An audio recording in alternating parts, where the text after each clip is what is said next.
something flat up on your computer to let you know that I've just hit record. It's a Friday morning. Every single Friday, I have just a very positive association with running these webinars because my brain knows that we only ever do them on a Friday and the weekend is coming. I'm so excited to be doing PR today. If you follow me online, you'll probably know that PR has had a huge role to play in our scaling business. We use PR in lots and lots of different formats. I feel like very often people think PR is just one element of PR, like press, rather than all of the different nuances that sit inside PR. And so I'm joined by, you've got Rachel Double Trouble today, the incredible Rachel White, who is the founder of Brick PR, which is a PR agency and consultancy firm based in London. But I know Rach is also, I've nearly said a northerner then, but you're northern to us. And so Rach works with businesses to build completely bespoke creative campaigns for people, brands, and events. We are going to get our head down for between half an hour and 45 minutes. Rach is going to do a presentation for us today. And then we have got loads of time for questions. So pop your questions in your chat. Rach, don't worry, you don't need to do anything. I will field the questions to you at the end. But I'm super excited to have a deep dive into PR with you guys this morning. And so I'm going to hand over to the lovely Rach. Thanks, Rachel. That was a lovely intro. Hi, everyone. I'm really happy to be here today. This is really great for me. I love doing these kinds of talks, especially on PR for small businesses. So I really hope you enjoy this. And obviously, I will be sticking around to answer any questions at the end. So if there's anything that doesn't make sense, then feel free to jot down notes, whatever you need to do. And yeah, let's get into it. So so I'm Rachel. I run Brick, as Rachel said. So Brick is a organisation that works with a lot of small businesses, especially in sort of the music and arts culture section. And I am also running House of DIY, which works with small businesses and musicians that want to get into doing their own PR rather than having to rely on another agency. And my experience comes from a lot of food and drink and lifestyle clients when I first started out in PR. So I've worked on things like pub groups, clubs, restaurants, and then also charities, art fairs. I even had a client that's one of those massage angels where they go around and massage you at your desk. So I've had lots of different kinds of clients over the years. The last 10 years, I've worked predominantly in music and arts through Brick, and then on the side worked with lots of different kinds of businesses through House of DIY. So this workshop's going to break down PR in 3 ways. So first we're going to talk about why PR is so important, and then we're going to talk about key messages and storytelling, which is sort of, I guess, the building block of PR, or sort of one of those really important things to be aware of and to sort of understand and learn how to use. And then we're going to learn how to create a strategy. So the first thing we're going to talk about is why you need to do PR for your business, why it is really important to you. And I think one of the best quotes to break this down is the fact that people don't buy products and services, which is what you're selling or what you're doing. They buy relations, stories, and magic, which is by Seth Godin, which is, he's an amazing marketer and thought leader. So this is ultimately where PR sits, in that your PR, if you think about it as you're not just trying to sell your products, you are trying to sell your story. You are trying to make relationships with the right people in order to do that, and that creates a certain magic. PR is the strategic communications, essentially, that connects you and what you do to your customer. And it has the power to, if it's done correctly and intentionally, to put you in front of your dream customer, let's say, which is why you kind of require strategy. And a lot of the time you're doing PR without actually really realizing it, because ultimately in whatever ways you're putting yourself out there, in all the people that are sort of co-signing you or saying good things about you or bad things about you, that is PR. So the more we can learn to sort of craft it and use it, the more potent PR can be. And again, we want to make it as strategic as possible so that when we are doing PR, we are putting ourselves in front of the people we most want to be in front of. So our dream customers or our dream clients. It's a bit different to marketing. So some people have an awareness of doing marketing, an awareness of PR, but aren't sure of the difference. So elements of publicity are kind of out of our control. So if we think of marketing as, you know, if we've got an event, we're going to make a flyer for the event and we're going to write on all the information about it and put it out there. We're controlling the message and we're putting it out. Whereas someone that comes along and reviews your event and says, this event was good because it was XYZ, it was bad because of XYZ, that's out of our control. So we're inviting someone in to discuss and review our event or our product or our service. And what they do essentially is out of our control, and that is PR. So it has an element of risk where you can have good PR, you can have bad PR, but ultimately getting good PR is gold dust. So we need it. We're going to be more, as consumers, we're going to be more sold on somebody by someone we trust saying this person is great or this product is great, rather than the actual person selling to us saying that I'm great, my service is great. And that's what PR is, and that's why it's so magic. So we're thinking we're thinking good reviews, we're thinking those credible people having those cosigns that can say, trust me, this person's great. And that's where the magic of PR lies. So today we're going to talk about how to get there, essentially. So we're going to talk about key messages and your story. So it's really important to get your ducks in a row when it comes to PR. So everything should start with this internal, I guess, building blocks of your communications plans. And you're probably going to have lots of things you already work with, in terms of you might have a biography, or your company might have an about page. And those things are really important because reviewing your internal messaging is going to reflect how other people see you and how other people repeat those messages. That's why it's so important. And also why it's important to be consistent. So it's easier to start getting people on board with who we are and what we're about if we're repeating those messages consistently in different ways. It's easier for other people to then pick up on those messages and say, oh, I'm really into this company because they pride themselves on their sustainability, or they're a really strong female-led company, because you're constantly seeing those messages. So it's easier for people to get into you and what you're about and then repeat those messages. So we're going to talk about how to make a strategy as intentional as possible using key messages. So if you haven't done them before, let's have a little look about what they are and how you use them. So key messages, again, are those sort of building blocks of what you're about and your messaging, and it's what you'll use consistently throughout any kind of PR strategy. So think of it as going to a networking event of some kind, and so you're doing your thing, you're talking about your business and what you do, and then have a think about what you would want people to say about you when you leave that space. What are they left with? What do they say you gave them, or how can they repeat any messages about what you do or how you do it and why you do it?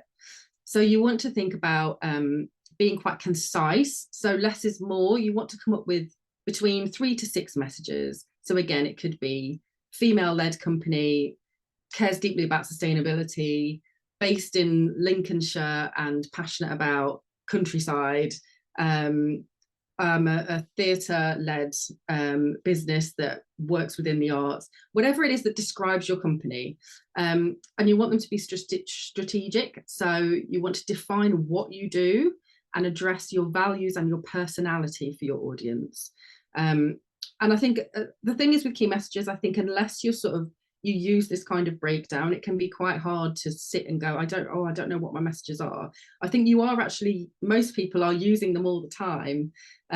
You just don't think of it in a strategic, you're just not really thinking about it in a strategic way. Another good way of working out what your key messages are is speaking to your current clients or the current people that you work with and asking them, if you could describe my business in a few words, what would you say? And see what messages come back, because you'll find a lot of things are repeated. and you'll find that, oh, okay, these are my natural key messages, that I'm warm and friendly, or I'm efficient and hardworking. So try that route if you're really struggling to underpin what you think your messages could be. Use simple and easy to understand language, and make sure they're easy to recall. And again, key messages really help you. So let's say you're doing a media interview, or you're doing an Instagram live interview, and someone says, tell me about your business, what do you do? And many people just freeze because they know exactly what they do, they know why they do it and who they do it for. And some people just in that moment, I mean, we all do it, in that moment you just go, oh, and the ums come and you don't know where to go, and you're trying to just reread your blurb off your website. Key messages, just having them in your mind, just help you go back and again offer that consistency about who you are and what you do, why you do it. And again, it helps you communicate yourself, and it will help other people go, okay, I know what this business is about, I know what they do. I'm going to give you an example of a client that I worked with, Kelly's baby and parent workshops. So during COVID, I worked with a young mum that was putting on, I think it was just, well, she was organising it during COVID and it happened afterwards, who was putting on workshops after she lost her job. And I told her to do a similar thing. So these were her key messages that she came up with. So there were parent and baby classes and courses in the East Midlands. They offered confidence and empowerment for parents. They brought parents together and local businesses together, and there was a strong focus on community. And Kelly was also a baby weaning specialist. So applying these to then how those messages worked for Kelly, putting herself out there and trying to get her workshops seen and heard, and build up the popularity.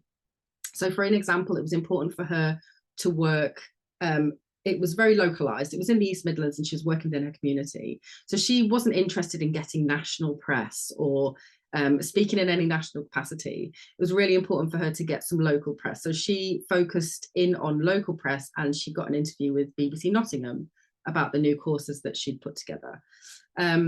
She did some collaborations locally. So the art of collaboration was really important to her to build her network, and also to tap into those communities of parents around where she lived. So she did a collaboration with a baby and toddler show, so that she got to meet so many different people within the same interest group as her, and made lots of connections, which was an amazing opportunity for growth for her. So a great PR move. She also partnered with a local breastfeeding cafe around the corner, who had a open space above their cafe.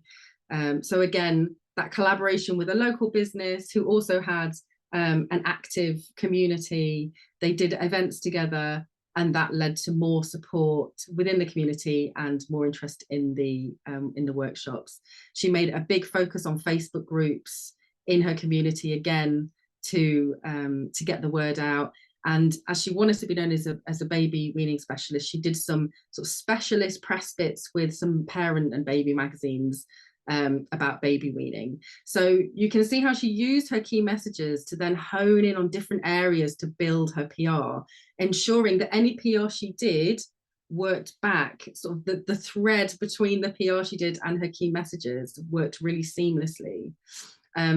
So that's how we want to use them. We want them to our key messages to help us build an intentional PR campaign.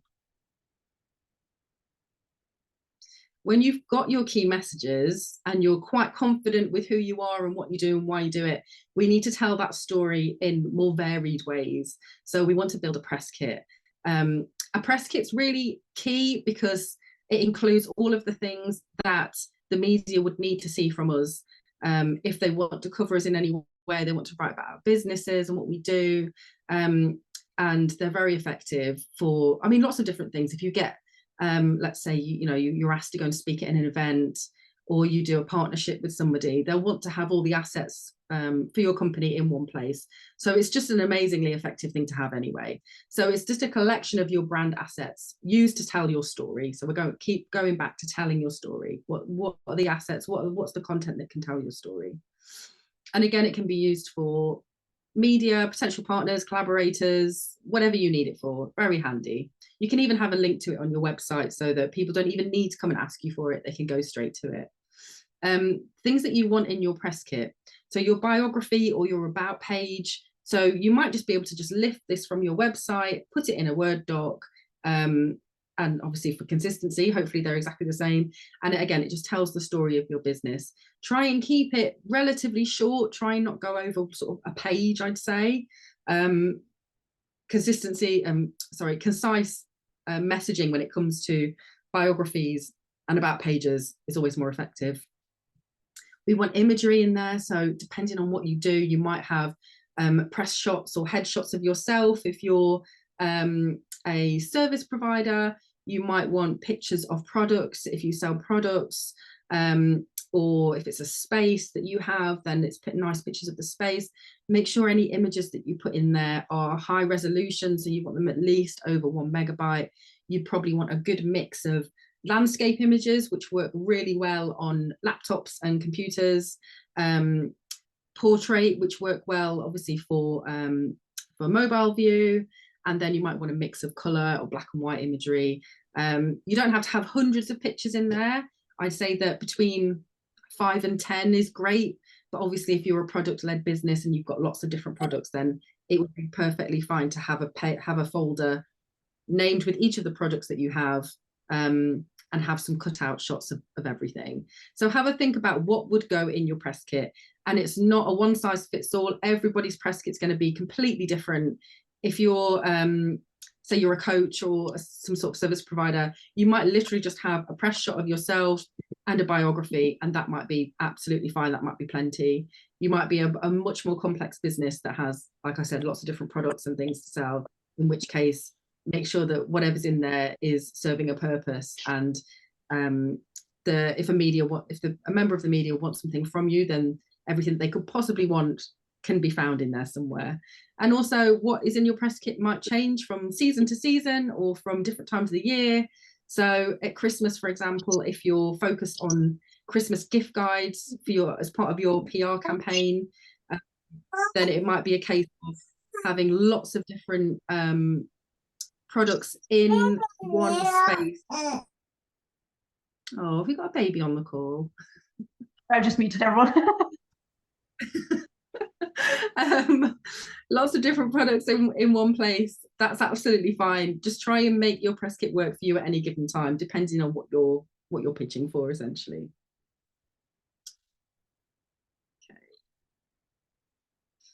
So we're going to now start creating our strategy, because we've done all of the behind the scenes work, and now we can start thinking about how we're going to bring all this together to start working for us in terms of getting PR. So what we want to think about first is our objectives. So the important thing with having objectives at the outset is so that PR isn't too overwhelming. I think the reason a lot of people don't do it is that they don't know where to start. They think that they have to do everything, and that isn't really not the case. I think having clear objectives and working out what you actually want to achieve with your PR is such an important, often missed step in the do-it-yourself PR journey. Is the first thing I would do with a client is say, okay, you're hiring me to your PR. What are you looking to achieve with PR? And where are you looking to go? So it can be different for everybody, but I would say that it usually sits within one of these 3 areas. So let's break it down. So it's either that you want to reach out to your dream customer or client. You're working with lots of different people, but you think that you're either missing your ideal customer, or you're working with lots of different people, but you want to prioritize your ideal customer. So the easiest way to do that is to look at who they actually are. Who is your dream customer, and how do you reach them? So it's not just an age, sex, location trope. It is what their habits are, what their values are, how they consume media, and that can help us then drive any kind of PR that we're doing, again, into that strategic place where we're trying to reach a particular area of type of people. It could be dream media. So it could be that you've already had some PR in the past, and you're doing okay, but you kind of want to get to that next level of big target media, or not even necessarily media, you know, speaking opportunities, hosting events. It could be something, awards. It could be something that where you're trying to get to a certain point, and you want to build your profile. Have a think about what your big win titles might be, or your most valuable press, your MVPs, and think about how. And our strategy will then be, how do we reach those targets, and why haven't we reached them yet? And PR campaigns for me are always rooted in honesty and transparency. And, you know, if you work with a PR agency that just says, yep, I can get you whatever you want, don't work with them, because it's not, PR is just not that simple. It's not that straightforward. And also as PRs, we can't actually guarantee anything. So being in that space of transparency and understanding that it's not anything personal, it's working within what's relevant and what's realistic for you, will then help you build whatever PR campaign and visibility in steps. Let's take it in steps. Or industry support and investment. So some people do PR just to be able to get their peers to see what they're doing, to reach a specific area of support or financial support or investment. In which case people might look to business awards or trade media support, which again is another area which perhaps isn't rooted in consumer support or sales or reaching that dream customer, but is just as important to you, and therefore using PR will also, you know, help you get to that point.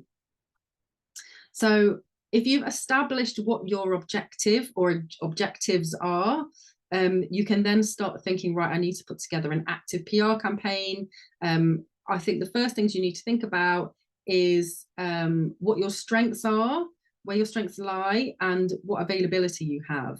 Because again, I think it can be quite hard to say, right, I'm going to go all out and do this big PR campaign, but actually you end up putting things in place that you don't want to do, or you overbook yourself to do too much when you're also trying to run a business. And then this is where PR just falls off.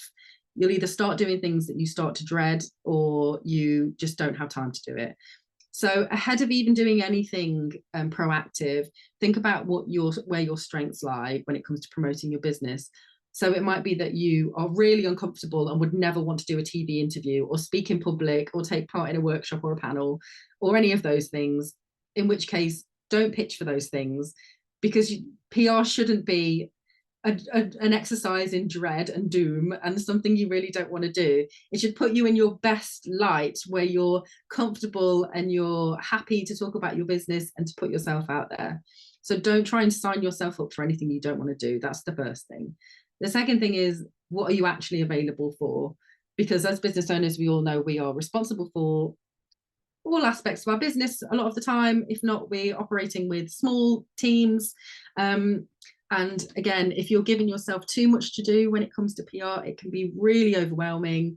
So let's when you're looking at these steps that we're going to go through now, think about creating a campaign or some activity that actually works for you. Because again, it's not a one size fits all. You have to adapt PR to work for you. So even if you're doing PR at 1 hour a week, if you can fit in 1 hour, that's better than no hours a week.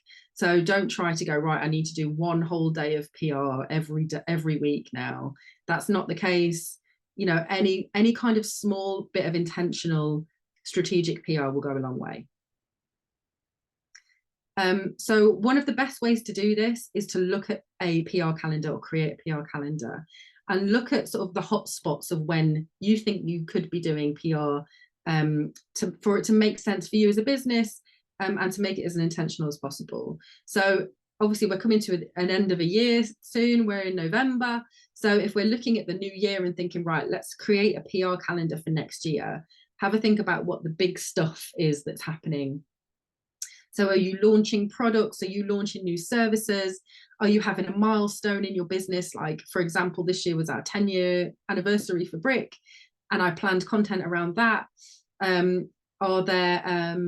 Are you launching anything new? Are you taking on anybody new that's coming into your team who you could do some PR around? So look ahead and think, what are the key dates? For some people as well, key dates like, for example, Valentine's Day might be a big thing if you're a product-based company. If you run a flower business, let's say, there are going to be key points in the year where you know your business spikes, or that you need to do an extra push for press or promotion, in which case highlight those dates. It could be that during the summer holidays, you're off with your children and you have even less time to work on your business, and therefore that is not a good time to be doing PR because you already have a million other things to do. So don't do it then. So just try and create a period of activity that works for you and makes sense for you, and try and look at this in advance. So now is actually a really good time to do it, to look at the year ahead and think, okay, where are the key points for me next year? Where can I plot some really good intentional PR activity? So identify your MVPs, which is your most valuable press. So this is, again, taking the overwhelm away and trying to be as concise as possible when it comes to targeting different areas of press or different PR opportunities. So we want to go back to that desired audience. Where is your desired audience? Who is your dream customer, your dream client? And which targets, which areas of PR will help you reach those objectives that you set out initially? Don't worry about everything else. Just focus on those things. We want to essentially streamline PR. So like 2 or 3 really effective pieces of PR that speak directly to your audience, even if they're much nicher than a big national title, are going to be more effective to you than just the throw the mud at the wall and see what sticks approach. So always quality over quantity regarding targets, and it helps us stay on track of what's achievable and what's realistic and avoids the overwhelm. So we want to aim high but not give ourselves an impossible job, essentially. So we want to think about our desired audience. So what's going to make sense for us? Is it going to be doing speaking and panel work? Is it going to be more traditional PR in the media? If we have a product, are we trying to find like shopping roundups and these are the hot products this week type roundups? If you're trying to position yourself as an expert in your field, then we're going to be looking at more profile pieces, maybe talking heads pieces, or focusing on podcasts, for example. So we want to make sure that whatever routes of PR we're going down, we're always looking back and going, okay, is this speaking to my desired audience? And is this helping me reach my targeted objectives? Because if not, I don't need to do it. I need to just stay on track and work with the things that are going to take me there. And again, I think it can be easy to go off that and to see opportunities or to see what other people are doing in some ways and go, oh, I could do that. I could do that. I could reach out to that person. But if it isn't going to make sense to us in terms of reaching those objectives, don't do it. What we want to do is avoid overwhelm at all costs. We don't want to go too far down the route of let's just do as much as we possibly can. So if we're thinking about the different areas of PR and how we want to create a campaign that's going to reach the desired people, we're going to have our press kit ready. We might want to do a press release. So I always say to my clients, you don't have to do a press release. I think you can if you think what you're doing is newsworthy, in which case, let's say you're launching a product, which is a newsworthy thing. So if you're launching a product, you might want to have a press release in your press kit, which details everything about that launch. If it's a new product or a new service, you could have a press release in your press kit. If you don't have let's say you just don't have anything that you're launching at the moment, you're just trying to put your business out there as is, you don't necessarily need a press release. An about page will suffice. So I think, again, one of the questions I get asked the most is, do I actually need a press release? What's it doing for me? You only need it if it's newsworthy. So if it's something that's happening, that's topical, that's relevant, then that would be a good time to do a press release. So let's talk about your pitch. So the most important thing is a pitch. over a press release. It's the email pitch that you actually send to somebody. So what you want to think about having is a really strong subject or headline in the subject header, which again doesn't need to be anything over thought out. It just needs to be what it says on the box. So local mom launches baby classes in the local area. What's the story? So essentially what you want to have is your story leading the pitch. And that doesn't mean, again, that it needs to be really long. It needs to have the 5 W's really: the who, what, when, where, and why. So have a think about when you pitch your story to somebody. You're telling them about yourselves, and you're also adding in there your key messages. So it's really important that you, again, it is a skill that you hone that first paragraph in telling people who you are and what you do. And then the second part to that is making sure that your pitch is tailored to the person that you're pitching to. So you need to be clear about why their audience would be interested in hearing about you. So for example, if it's a parent and baby magazine, and you're launching parent and baby classes, then they would be interested because it's relevant. So make sure that any people that you're targeting are obviously relevant targets. And then one of the nicest things that you can add to the press pitch is an actual suggestion or a clear idea of where you would sit within their media. So for example, if you're pitching yourself as an expert on graphic design, then you might say to them, oh, I know you do this regular feature on up and coming graphic designers. I think I would be great for that slot because XYZ. So make sure you pitch a very specific angle, and so they don't have to, so you're not just saying, this is who I am, this is what I do, enjoy. You're saying, this is who I am, this is what I do, and I think I would be great for this opportunity in your magazine or on your website or on your podcast because I fit into this particular segment and I can offer this insights into this new trend or on this particular topic. So if you can make it as tailored as possible, then the less work essentially they have to do. If you can make their job easier, then the more likely we're going to have success. So try and target it as closely as you can. And then you want a link to further information. So this is where your press kit comes really handy because you don't have to attach loads of files and link to lots of different places. You can sign off with here's a link to my press kit where you find everything in there relevant to me and my business.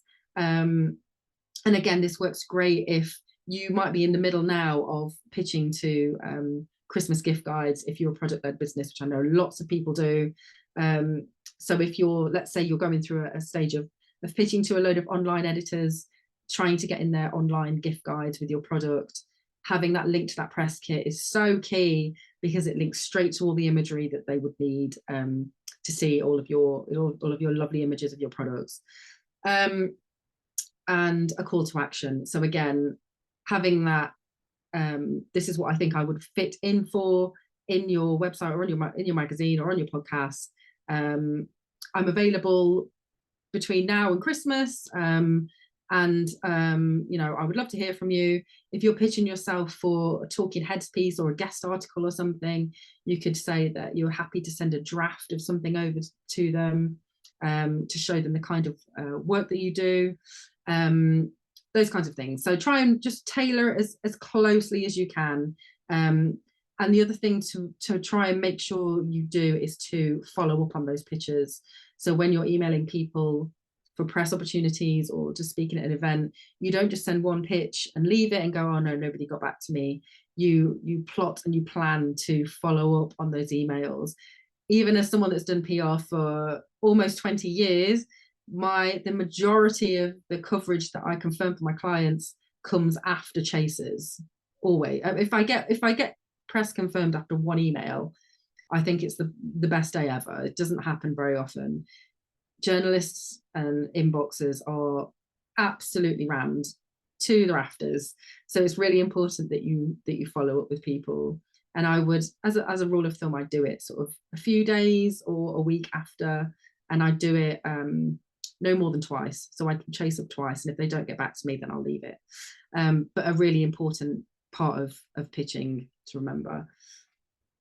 Another key thing to remember to do is, so say you've pitched your angle, you've got a guest article on an online magazine about a hot topic within graphic design, which is brilliant. So you've got this piece online.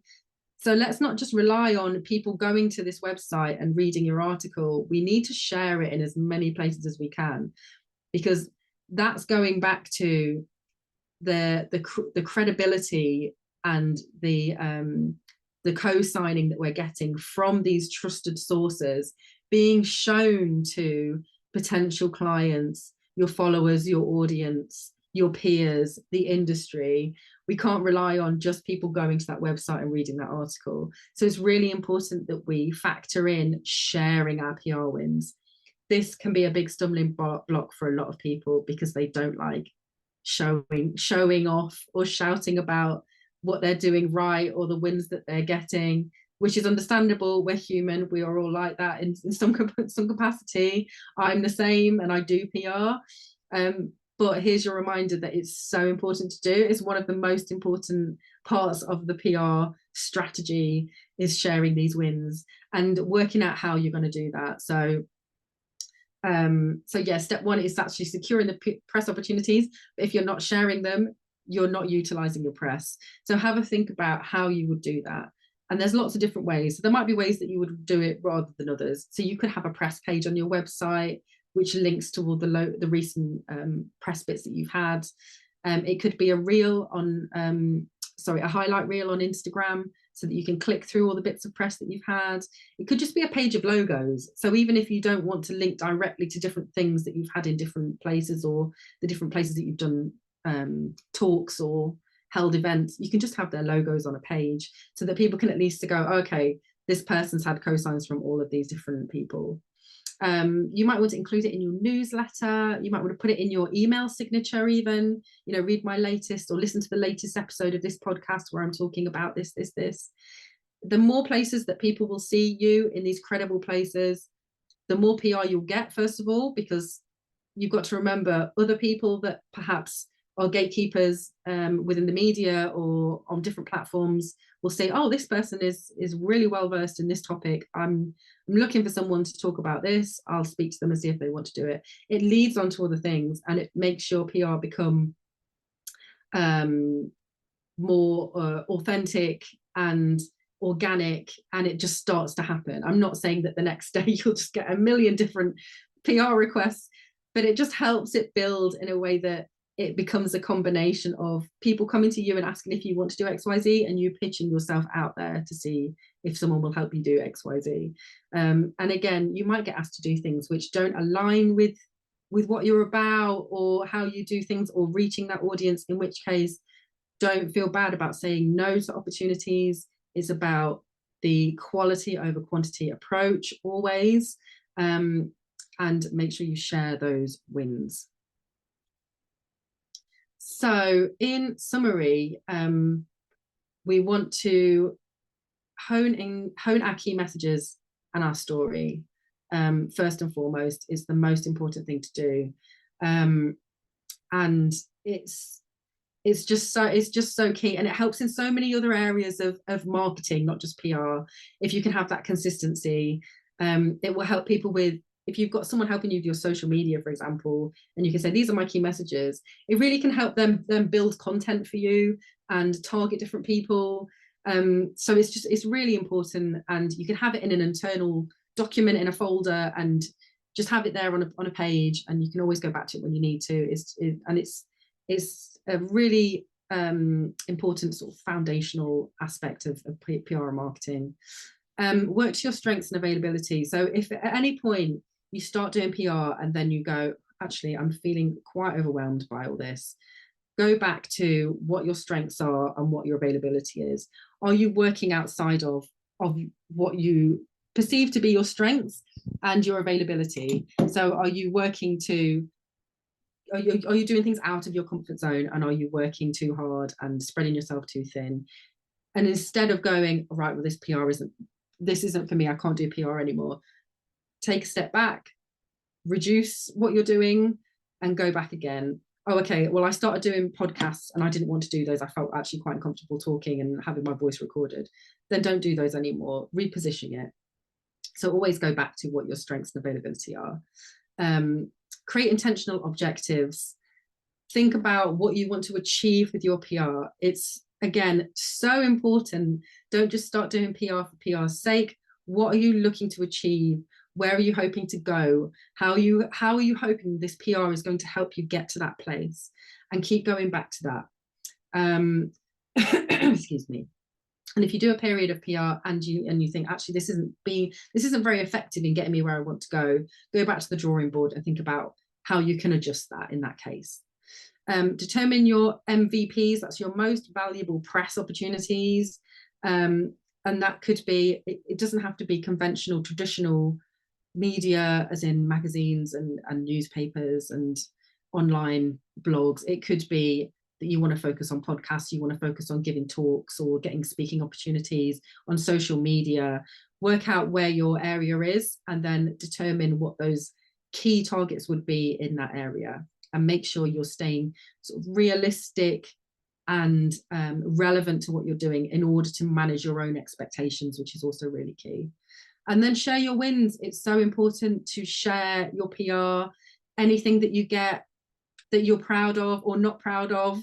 It's important to share, because as much as you might feel like, oh, nobody cares, I don't want to share this, it's so important in those building blocks for your communications, your awareness, your visibility, and the credibility that comes with PR.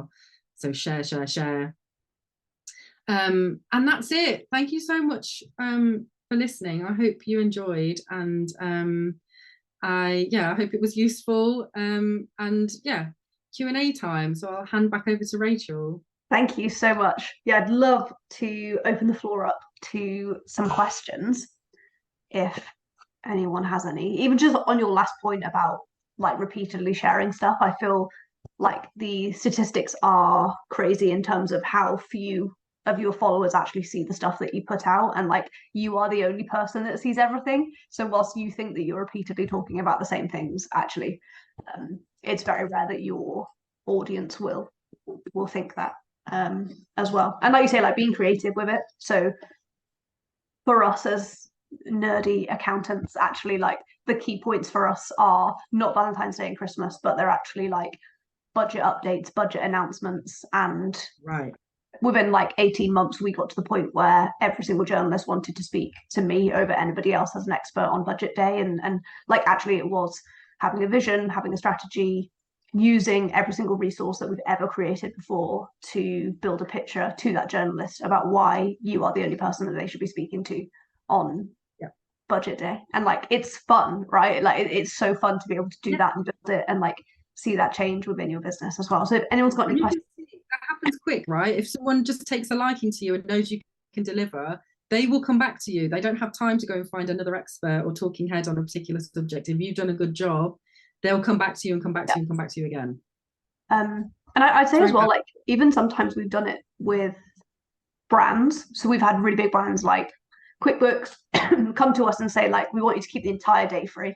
Like, we'll cover your fees for the day, but we're going to go out and we're going to curate all of these journalists, all of these press days. And so you'll speak like 25 journalists in the course of a day. And I just get to sit at my desk and talk on everybody's like local news stations whilst getting contacts of every single person that I've spoken to, whilst being reimbursed for my time. And it's so, I think so many people don't realize not how easy it is to get great PR, but sometimes how easy it is to get great PR. And especially if you are in a niche like I am in finance, actually, if you can be good, that's really good and people will come back to you. And so I feel like I've always on a personal level, like taken it very seriously in terms of professionalism, never being late, always being dependable, so that they just repeatedly come back to you. And so with press, like you have to be so fast in getting back to people, you have to be very professional, you have to be reliable, consistent, all of those things. But when you are all of those things, people are really, really happy to come back to you, introduce you to the right person for next time. If it was kind of in your niche, but not really, you can say to them, like, this is where I'm trying to go. Do you have any colleagues in the business and finance team rather than the sort of leisure team, which maybe you spoke to that time, and ask for favors and connection requests at every opportunity is my advice. Yeah, it's a really good point, because a lot of PR is that, it is just connections, and I think a lot of people are sort of quite wary of that, because they say, well, I don't have any connections. It's crazy how fast you can build them if you just deliver one good opportunity with a journalist, and then they'll say, this person was great, I'll make sure that, you know, I'll speak. They'll have like a Rolodex, an online Rolodex of people they consistently use, and if someone else asks for, you know, a talking head accountant, then they'll go and say, okay, this person was great, you should speak to them. So it's interesting how quickly it can roll on. Definitely. So any questions for Rach in the comments, or you can take yourself off mute and come and say hello if you're up for it. If not, we'll get straight into our networking. So I'm going to stop the recording.